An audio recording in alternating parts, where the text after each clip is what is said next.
I just realized we have no clicker. Thank you. I thought we might need this.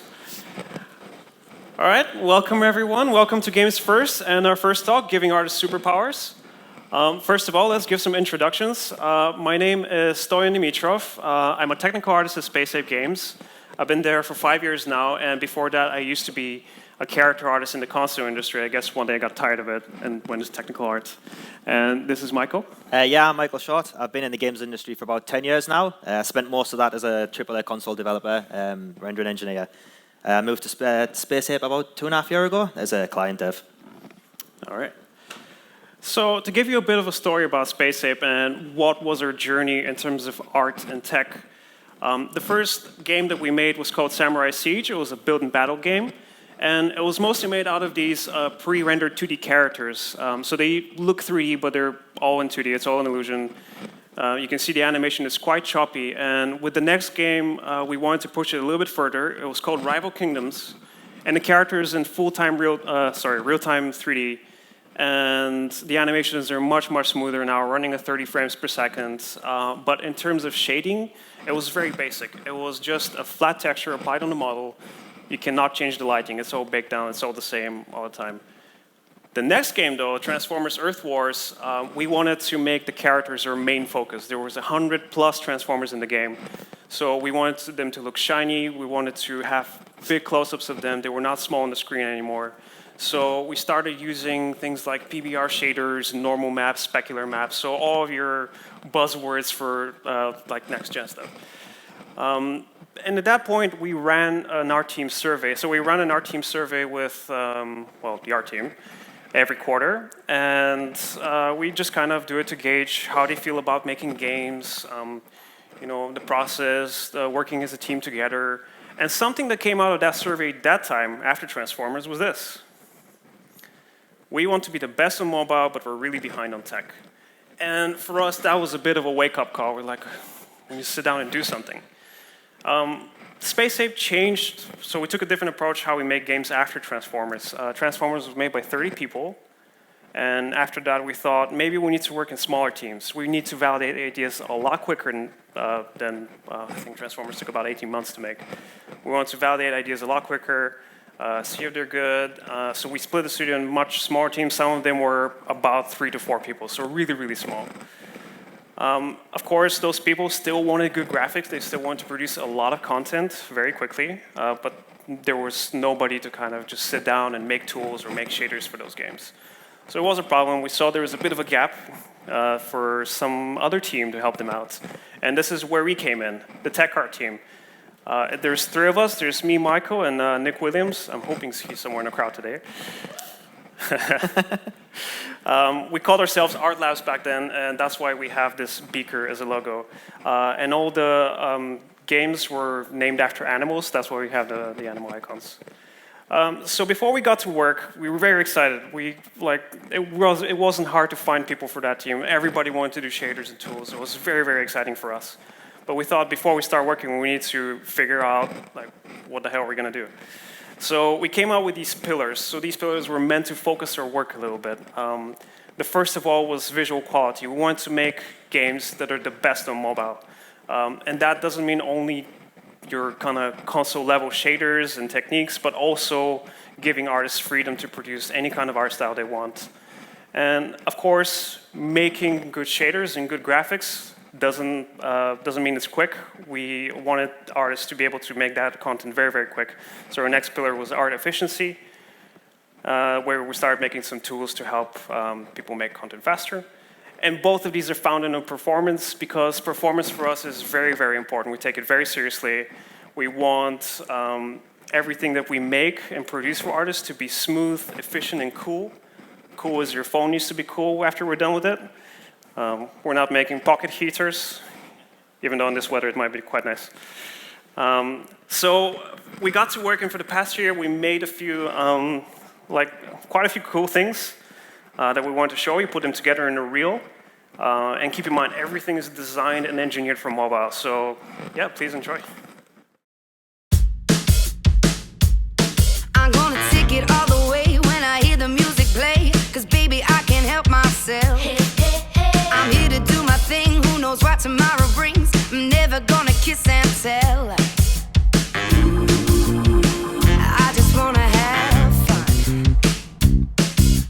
Show me what you got, 'cause the floor is getting hot. I wanna see the way you move. It's time to get it on, gonna party all night long. This is what we do. La la la la, I'm all about. Come get it, come get it.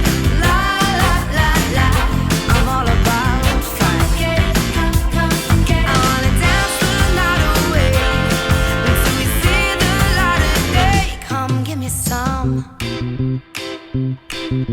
We're never gonna stop, 'cause we never get enough. We burn till we're out of time. And when we get to the end, we're gonna do it again. 'Cause tonight is when we come alive. I just wanna have fun. La la la la, I'm all about. Come get it, come get it. Oh yeah, come get it, come get it. I wanna dance till the night away until we see the light of day. Come give me some.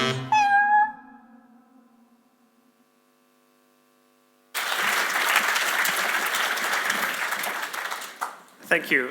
So obviously there was a lot of stuff in there. We can't show you or talk about everything today. So instead, me and Michael are going to dive into two kind of things we're focusing on for the past year. First of which is our rendering. And give it up for Michael.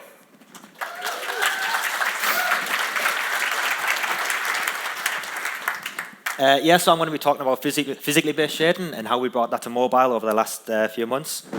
For like a bit of background, all of our art team use a package called Substance Painter.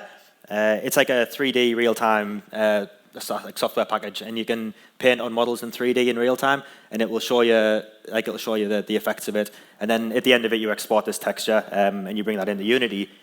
And about 2 years ago now, I guess, like Unity released this standard shader, and this is kind of like the replacement for the old school mobile diffuse shaders.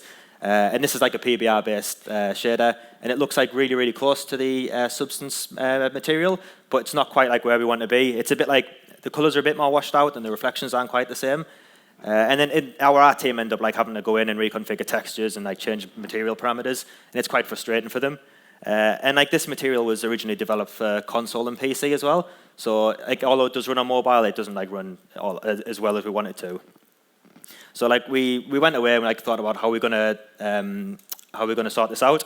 And our first attempt, we created this thing we now know as a Uber shader.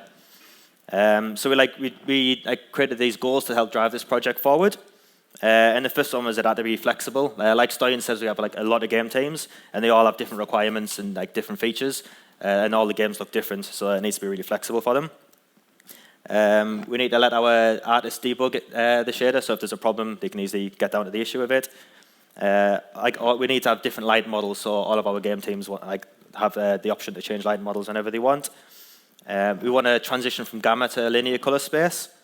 This one shader should be like cover 95% of all cases. It like should be the one shader to rule them all, and it means our game teams don't have to spend a lot of time creating shaders. And finally, we're a mobile-only studio, so it needs to be really performant, and it needs to run really well.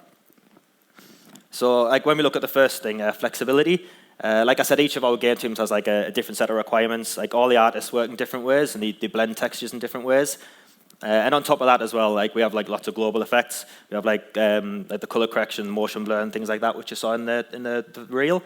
And like we tie some of that into our shader, and we mask areas out in like using the alpha channel and stuff. And we can't just like inject that into the standard shader because it's like a bit of a closed box. So Stoyan did a really good talk on this, and it's available online. There's a link there.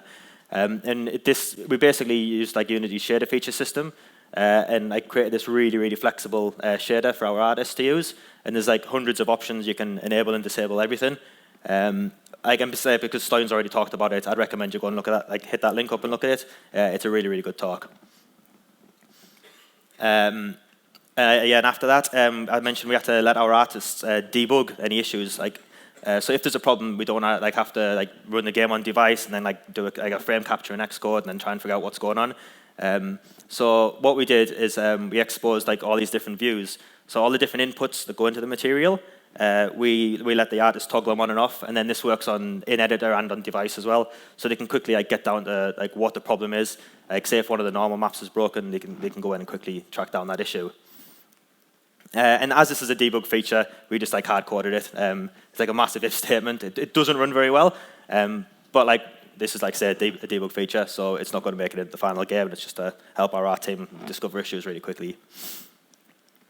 So with lighting models, like I said, we wanted to allow our game teams to use loads of different lighting models. Some of them want to use the Bling Fong model. Some of them want to use a new GGX specular model.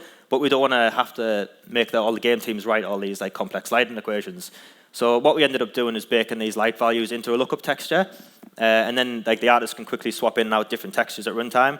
And then it's just a simple texture lookup, and it's really quick, and it means the artist can select whatever light model they want, and we provide loads of these out of the box, and they can create their own if they want to.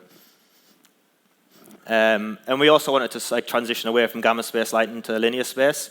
The console industry's done this over the last 10 years now. And for those that aren't aware, textures and colors are in something that's called gamma space, and all your shader maths is in another space which is known as linear space. And when you try and multiply these values together or add them together, these values are in different color spaces, so it doesn't make any sense. So the idea behind this is you convert all your gamma space values to linear space, do all your shader maths, and then at the end convert it back to gamma space for your render target. And a lot of people actually look at those two spheres there and they'll think well, the gamma space one looks more realistic. But I took a picture of this Lego dude on my desk, and if you look at the transition between the lit and the unlit area, you can see it's quite tight, and it's much more accurate when you look at the linear version of the sphere. So we want to give that option to our art team. And we did this as a project-wide setting. They can fire up this window, select gamma space, linear space, hit apply, and then that's it for your game project. And it's as we did this via a shader feature again, it can be disabled on lower-end platforms. And this means if you've got a device that's running slow, you can save a few GPU cycles. And we use an approximation. We use the square root and the square of the color value, which is kind of 95% accurate, and it gets us really close to what we want it to do, and it's not as expensive as the true way of doing it. And then you can copy and paste that code if you want. So the final one was performance. Unfortunately, we actually regressed a little bit. We were about 11% slower than the standard shader. And when we looked into this is because we were making more texture reads. And that's because we moved all of our lighting values into this light lookup texture. And on top of that, if we wanted more lights in the scene, say we have 10 lights, we have to read that texture 10 times, so it doesn't scale all that well. So we tended to stick to one light for each of our scenes in Unity. So if we go back to our problems, we can see we've solved color space, flexibility, and debugging. But we've made a regression with performance, and then on top of that, we've identified that we've not quite got there with visual parity yet, and we've introduced this balancing issue, which I'm going to go into in a second. So when we talk about visual parity, we can see here we've got Substance Painter, and then we've got the same guy on a mobile device, and it looks a lot closer to Substance than the standard shader does. But when you actually zoom in, and our art teams always zoom in on these type of things, you can see when you look at the leather glove, you've lost a bit of specular lighting off there. The light's a bit different on the arm, and the metal isn't quite the same. And again, it's just frustrating for our art team. They have to go in and make all these tweaks. It takes time. And with balancing, because we made this thing so flexible, the interface became quite complicated for the art team. And it became really hard to balance things because you can enable and disable any feature of the shader. And this kind of meant every surface in the game with a different feature set was going through a completely different lighting model. So everything ended up looking different. So we wanted to take what we'd done right and then try and fix what we'd done wrong. So we went back to the drawing board and came up with a new project. And this is now known as the PBR shader. So for those who don't know, PBR stands for physically based rendering. It's also known as physically based shading. And it's essentially just a framework. Your light values and your material values are physically based properties. But more importantly, all the textures and inputs that your art team have, they're all you have guidelines for them, and it's a lot less guesswork because they have a frame of reference.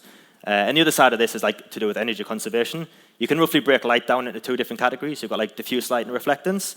And if you have more diffuse, you have less reflectance, and the other way around as well.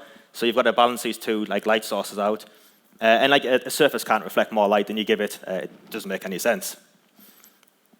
And then like in more simple terms, like it's like this one shader can kind of like render all these different types of surfaces. So it's like really useful and it's really quick and easy to understand because it's all got the same interface.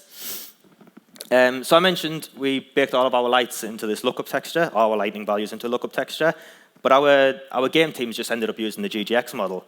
And for those who don't know, the GGX model, it's just like another light model, a way of like representing specular highlights.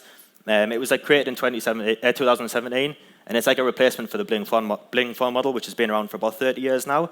And the reason it's been around for 30 years is because it's like really cheap and it looks quite realistic. So I've got like a comparison here. There's like a real-life material scan here. So this is like a picture, I think it's of a chrome surface. And you can see you've got like a nice like intense patch in the middle, which is a specular highlight, and like a nice fall-off as well. And then when you look at the Bling Fong model, you've got like the really intense patch in the middle, but you lose all of that fall-off. And with the GGX model, you have like the intense area in the middle, and you also have the nice fall-off as well. It's not exactly the same, but this is like a simulation, and it's a lot nicer than the Bling Fong model, but it costs a lot more as well. And like people tend to just use this on console because it's like more expensive. So we went away and we found this paper from SIGGRAPH 2015. It was actually by like one of the devs from Unity, and it came up with this really, really good approximation. And it's like very, very accurate and very, very similar to like the real life GGX model. So we took that, and because it's like there's a lot of source code and stuff in there that we took this equation like and put it into source code. All that source code's available like via this link, and I've included all like the research papers in there as well. So if you look that up, you can kind of like copy and paste that code in your project and get it working. And with balancing, like we kind of took all of these different options away from the artists and made it much more simple. So like, for anyone that knows like PBR, the whole idea behind it is you keep things as simple as possible for your artists. And you have this like smoothness value, which is like a 0 to 1, 0 being rough, 1 smooth, and like you can obviously have something in between. So like wood is quite rough, plastic's quite smooth. On the other hand, you have like metallic value as well, which is like a 0 or a 1. It's either metallic or it's not. So like aluminium's metallic, whereas plastic isn't. And that's kind of it. You can define like virtually any surface with that, along with like a color map and normal maps and stuff like that as well. So it's like a really nice interface and it's really simple to use. So with visual parity, we say this is how our side-by-side comparison looks. And when you zoom in, we managed to get like it much closer. It's never going to be 100% like the same because like we compare an offline desktop renderer to a mobile device. But you can see like the specular highlight on the gloves much more accurate. The Fresnel around the gloves like much more accurate as well. And then the light and then the metallic on the watch is like really close too. So our art team are really happy with this because it means they don't have to go in and reconfigure everything. So performance, if you remember like last time, we used the standard shader as like a benchmark and we actually regressed a little bit. So we need to get back down to where we were before. And we actually managed to beat it a bit as well. So we've saved quite a bit of time off when we did this. And one of the reasons for this was we used a lot more half instructions and float instructions. So this is kind of like a breakdown of like the two other shaders, like the top being like the number of float instructions in your shader, and the bottom being the number of half instructions. And you can see like with the Uber shader, we've kind of got like for every 1 float instructions, you've got 2 half instructions. And with the PBR shader, we took this to like 10 to 1. And for those that don't know, like half instructions kind of run at like twice the rate of float instructions. So like wherever you can, you should use them as much as possible. I'm going to go into a bit more detail later on. So with like, the raw performance stats, we can see like in virtually every category we managed to like beat the other 2 shaders. The only one we haven't beat is like the ALU shader time, but this is because we've moved the lighting calculation from a lookup texture into ALU, which is what we want to do anyway. And we actually ended up being about 15% faster than the Unity standard shader, and like looking more close, like much more accurate compared to it as well. So like with performance, I mentioned like we used a lot more halves and floats. Like I said, these are like twice as fast. You can get some precision issues, and you've got to watch out for these.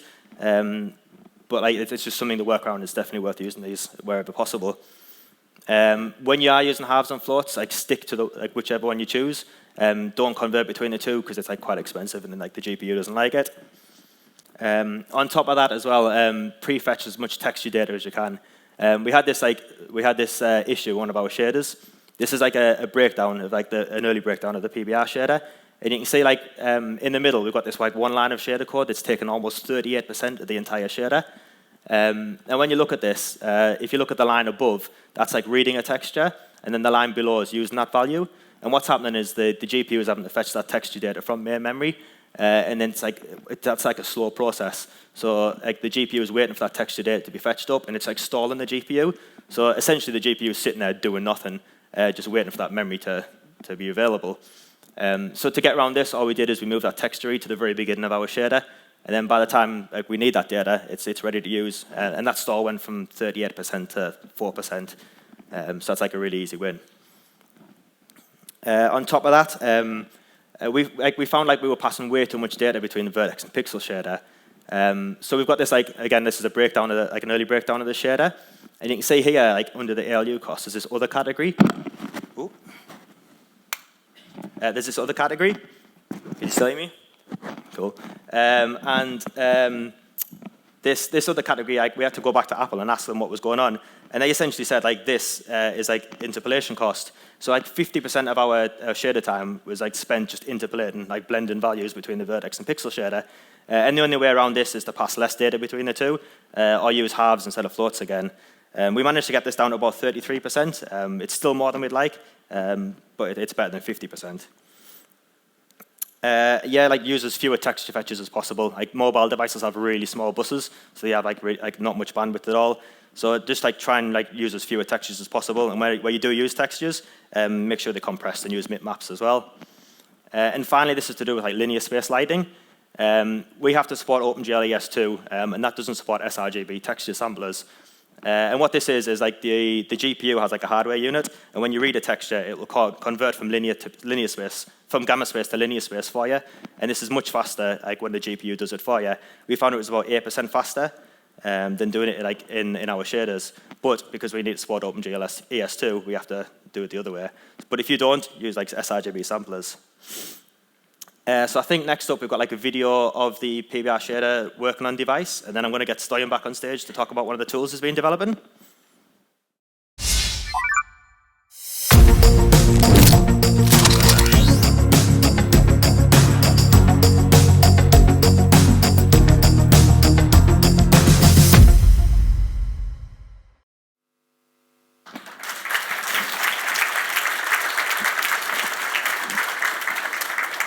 Cool, so now that we've seen how we shade things, it's time to see how we model them.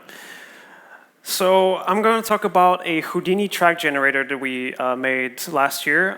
Before I get into it, I want to give you a little bit of context where it came from. A few years ago, we started making this kart racing game on mobile, and very early on, we knew that we're going to need tons and tons of tracks. We want to iterate very quickly on them. They're going to have varying width, very kind of small variations in curvature. They're going to have different levels. So we knew that we're going to need some good tooling for that. There are a few ways that you can make tracks out there. I've seen people use these kind of pre-made track parts. So they make it in a 3D software and then just stick them together, very, very similar to those electric toy tracks you have. There is another way where you get those parts and you deform them along a curve. And this is the way we went for because it gave us a lot of freedom. It means we can have a lot of variation in terms of curvature. We have a lot of control in every step of the way. And the way we did it was we made these segments of the track in 3D software. So this was made in Maya in this case. And we subdivided that segment, and then we deformed it along the curve. And that's how you get the track. Very, very simple. And this is the editor in action.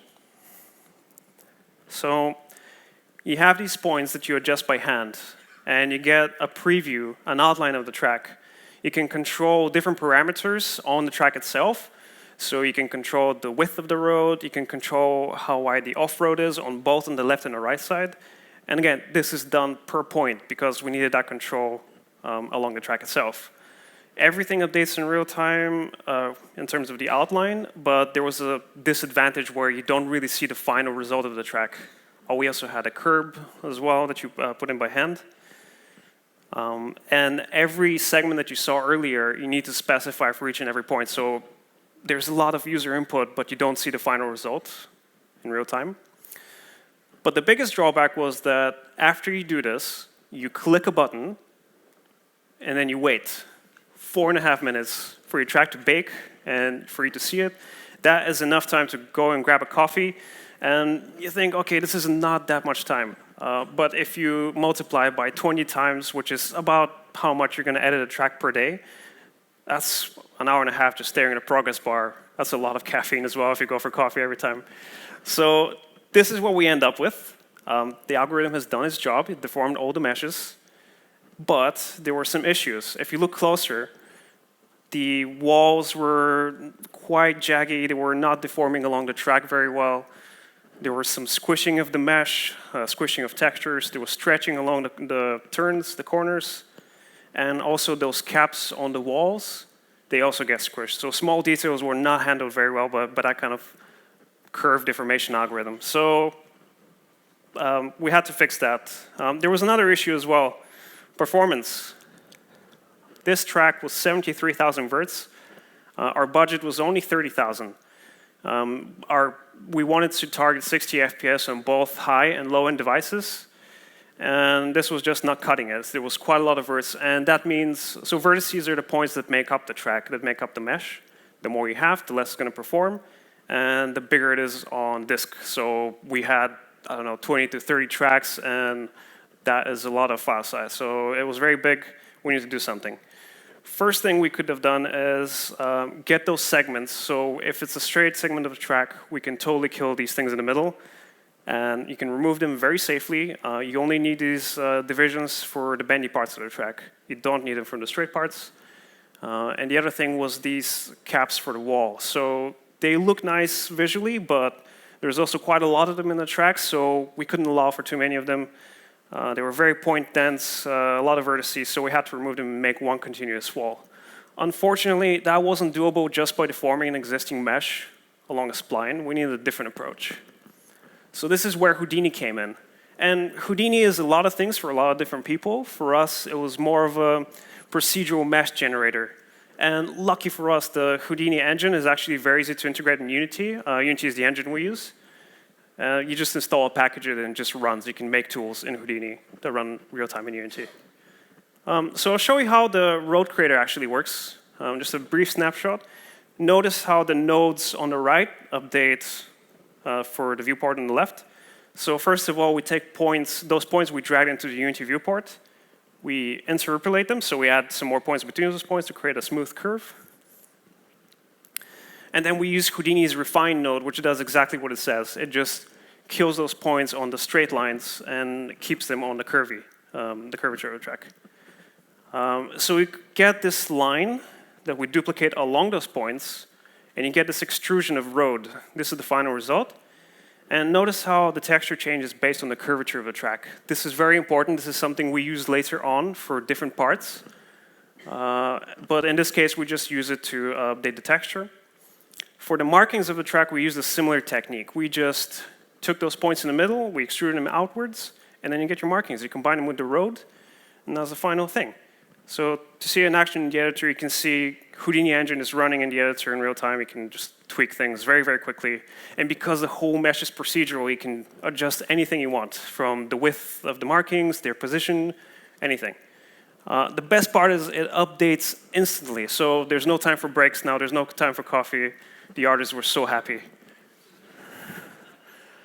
And notice how the meshes are updating. So they're updating towards the curvature of the track. So the more straight the track is, the less segments you have.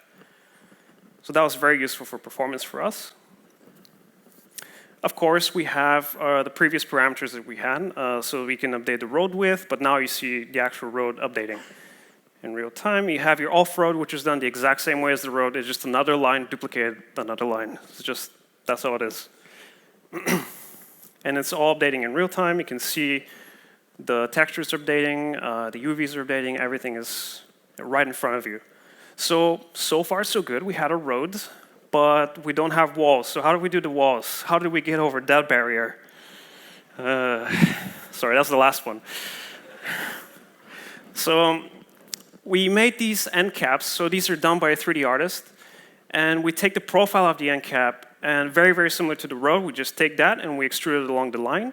And we have the profile of the wall, and then we just take the end cap, duplicate it twice on each side, slap some textures on, and that's your wall. This system is simple, but it gives you a lot of freedom because everything is procedural again.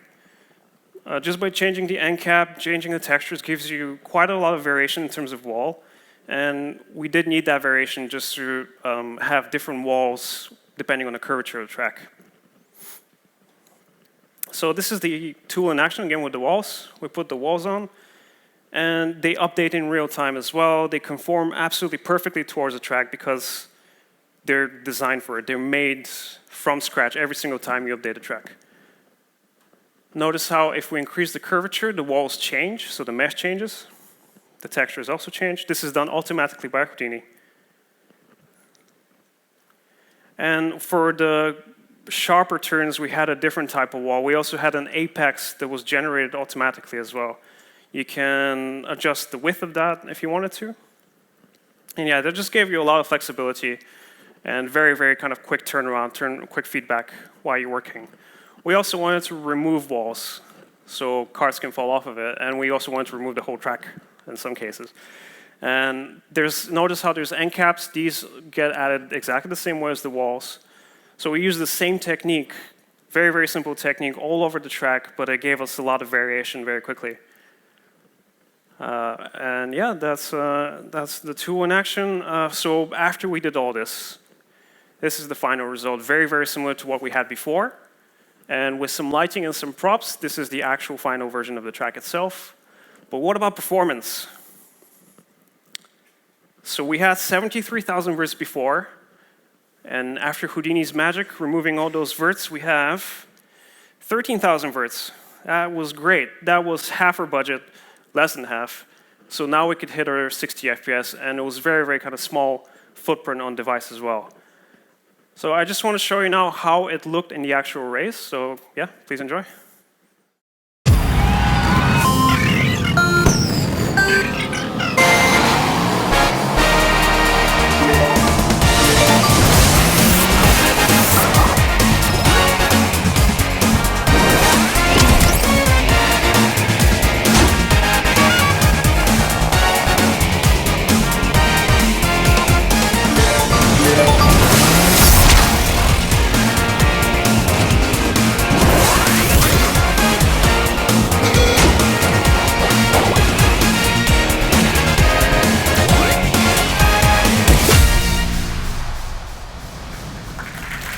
Thank you.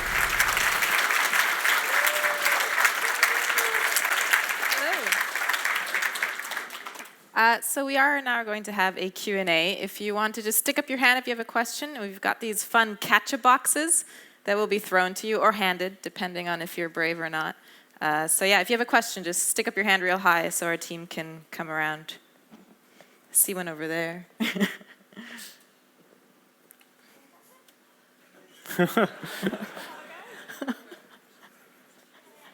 Yes.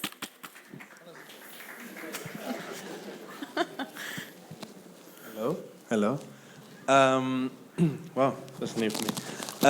So I just wanted to know how, I don't know, is there a tech team in the company? Is a tech artist assigned to a team? Is the workflow that kind of like shared tech for the whole company? Like how many tech artists are there that kind of?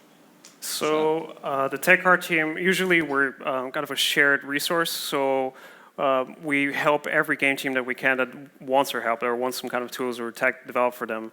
But there's three of us. One member actually goes into the game teams and works with them. So like the feedback loop is much, much shorter.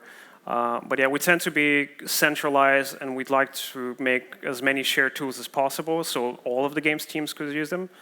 And yeah, I hope that answers the question. When you're showing smoothness and metallic sliders, why you use slider for metallic and not just Boolean, if it's true or false statement? It's just in case the artists want to do some like really weird effect, or if they want to blend between the two. I mean, in 99% of the cases, like that should never happen. Yeah, one case is metal covered by dust that is kind of, sort of kind of metal, but not quite there. Question for Michael. I didn't catch which tools you used to track how long things took in the shaders themselves. Okay, so we use Xcode on iOS. So you're running on device? And, Yeah. Okay, cool. Yeah, like there are, we have like a number of different Android profiling tools to use as well. But we tend to find that the Xcode's like quicker to use because I've got a MacBook. Yeah. Okay, great. Hi. So one thing I was curious about is how long did it take you guys to do each of these? Because one of the reasons that we tend to deprioritize tool development and this kind of thing is because we're afraid of the amount of time it'll take us, the amount of time we'll quote unquote waste in the process. Like, how long did these things take you to develop? Right. Like before I answer that, the way we think about tools is, if you think about how long it's going to take for you to make it, if that time is longer than actually making 20 tracks, for example, then it's probably not worth making a tool. For us, it took about, I don't know, for the track tool, it was 2 months to make. There was a lot of iteration after that, but I believe it saved a lot more than that in the end. I think the PBR shader was like a month or two as well. We spent a lot of time researching it beforehand. But like this is getting rolled out to all of our game teams, and like yeah. Yeah, it's also not only about time; it's about quality as well. If we didn't go for the PBR shader or track generator and we stuck to what we had before, I don't think the quality of the game would have been that high.